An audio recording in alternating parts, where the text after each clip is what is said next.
Welcome to another edition of the Sim Racing Garage. I'm Barry Rowland, and today we have a special sneak peek of the new F1 wheel from Sam Maxwell Customs. This is the final prototype of the wheel that he'll be offering to his customers. He asked me if I was interested in testing it out on my rig, and of course I jumped at the chance. First we'll take a closer look at the wheel and the features that it offers, and then we'll mount it to my Bodner Sim steering wheel on my rig over here and put it through its paces. So let's get to it. Okay, let's get a little close-up view of this F1 wheel. First thing I want to look at is the wood grips. Now this is a Bacote wood grip on this unit here. And I got to tell you, this is some beautiful looking wood, especially in real time when you're holding it in your hands. Sam did a great job on molding these and sanding them down. He says it takes about 4 to 5 hours to get these grips sanded and molded the way he wants to where they feel comfortable. And just give you some shots here of the wood. It's really a thing to behold in your hand. And the video really doesn't transfer as well as real life. And the color is just really nice on it too. And they feel really good in your hands. Just very nice and smooth. He finishes them off with a light oil treatment that really feels great. That's actually the frame that you see here is actually a material called garlite. And it's a very stiff type of plastic, high-end plastic, and it's a double X version of garlite. Sam says this is hard to machine, but it's very stiff. When he machines it, it gets a little brittle on him. It's easy to break, but he says he's got it figured out to where it's not that big of a deal anymore, and he can actually machine it pretty successfully every time. The frame is very, very stiff.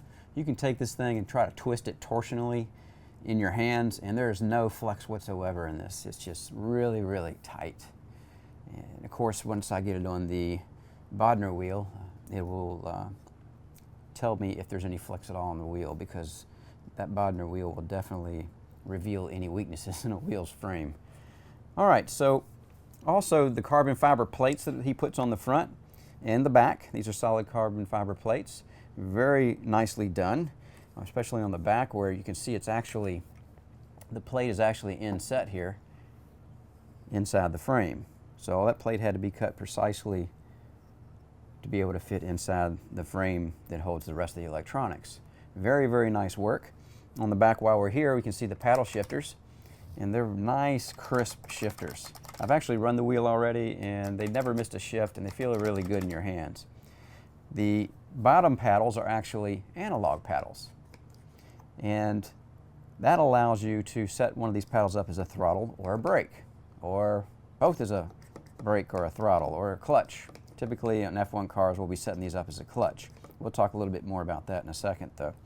This is a 70 millimeter hole spacing. As you can see, I have a Q1R release on here already because I've already had it on my Bodner wheel. This is the USB plug in the back for the electronics, which is the SimR F1 display on the front of this, and we'll see that a little bit more in a minute. Going back around to the front, he uses exclusively knitter buttons all around the front of this, and I really like knitter buttons. They're very crisp, easy to press, and you can just definitely tell when the switch has been switched. Some buttons I've felt before didn't feel, they kind of feel mushy, and you really don't feel that definitive click, but here you do. And the dials are the rubberized type of coating on them, giving you a nice tactile feel when you turn the dials. And the dials, of course, you can switch all this stuff around, the dials as far as colors go, and you can also switch the knitter buttons. You just pop them off and put them somewhere else if you don't like the colors that you have or the way they're arranged, or if you decide you want to change it later on.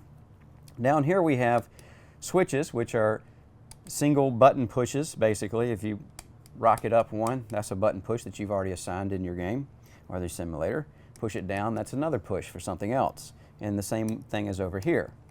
Now, the one in the middle actually controls the analog paddles in the back. Now, another thing about these analog paddles, instead of using regular resistors in here, Sam has actually used Hall sensors in here, which, as you know, don't have anything contacting like in a regular resistor or variable resistor, and it feels really good. Now, I've already run the wheel for quite a while actually, and I can tell you that there's no interference. These Hall sensors never missed a beat when I was using them as a clutch and when I was using them to drive the wheel with just hands-only driving, and I had one of these as a throttle and one of these as a brake. It never missed a beat. I really like these Hall sensors because you know they'll never wear out. Something else, it's going to take something else to break a Hall sensor than just wear and tear. Now the switch, back to the switch on the front here, this is a switch when it's in the down position. Both of the paddles in the back here are the same. So if I had this in the down position and I assigned this paddle over here to a clutch, in the down position this would also be a clutch because this switch actually combines and splits the back analog paddles. It's called a combined splitter switch. Now if I had the brake and the throttle and switched it down, whichever one I had programmed first, that's what it would be in the combined mode.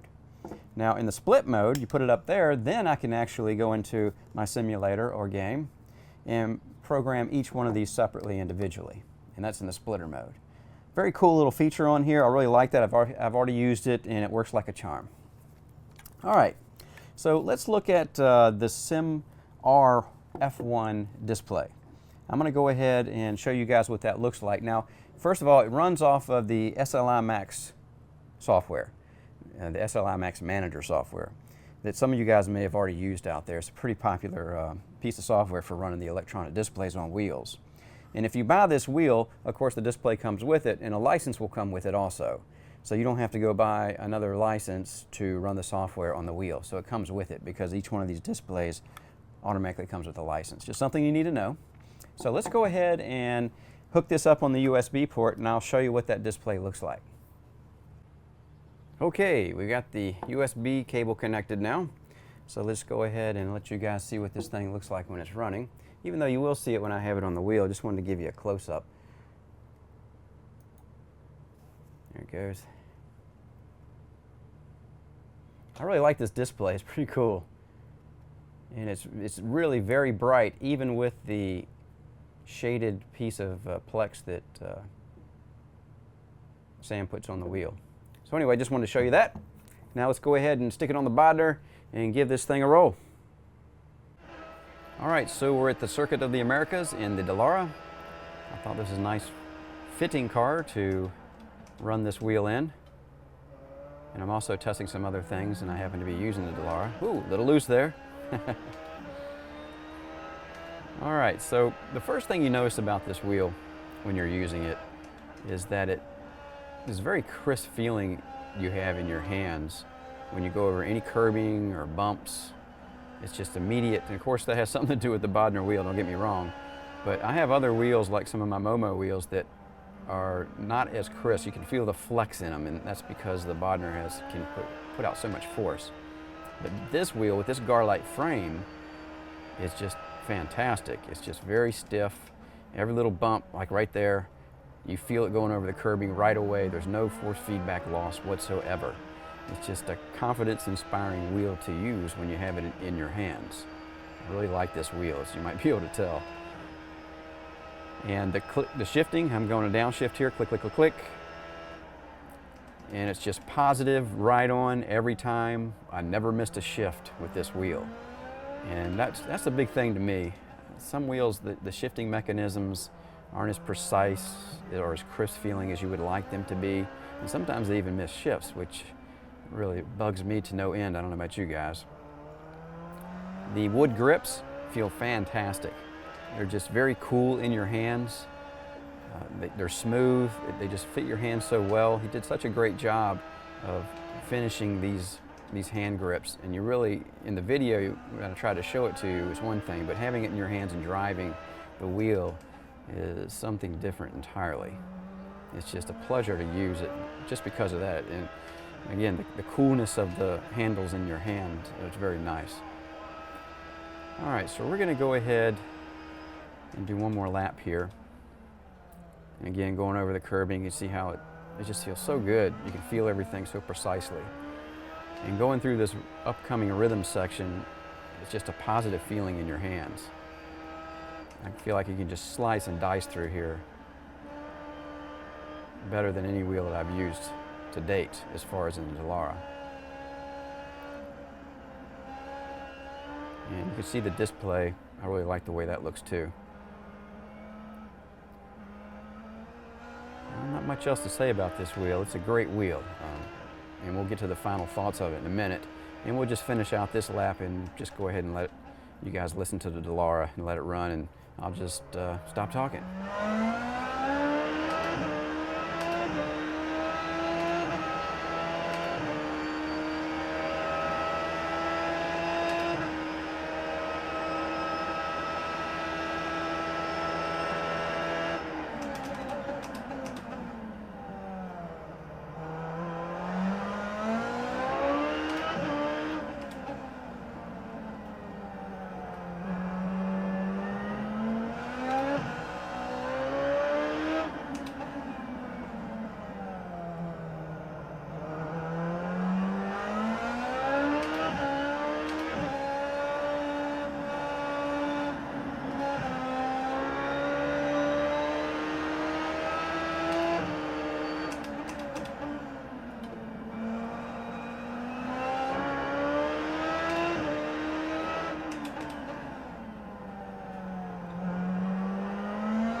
Okay, that's it. Go ahead and get out of the car. And once again, I can say this is a fantastic wheel to use. I really love it. And we'll go ahead and get to the final thoughts part now. Sam Maxwell is well known in the sim racing community. He designs and produces all his custom wheels in-house, and he's been doing it for quite some time now. I have 2 custom wheels that Sam made for me, and I couldn't be happier with the results. It's just a pleasure to deal with Sam when you get your wheel built. Now, this F1 wheel in particular is something I think it's very special.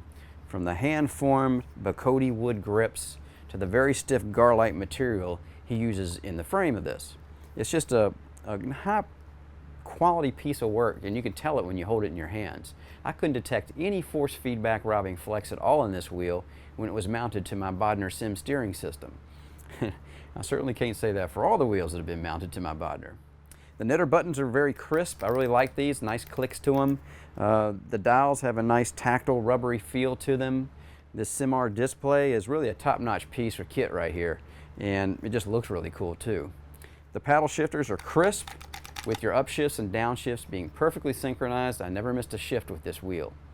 Did have a little issue with the length of the shifters, but then again, this is the prototype and I have small hands anyway. So when Sam builds my wheel, I'll just make sure that the paddle shifters are a little bit further out. And of course, as most of you know, that's not a problem for him.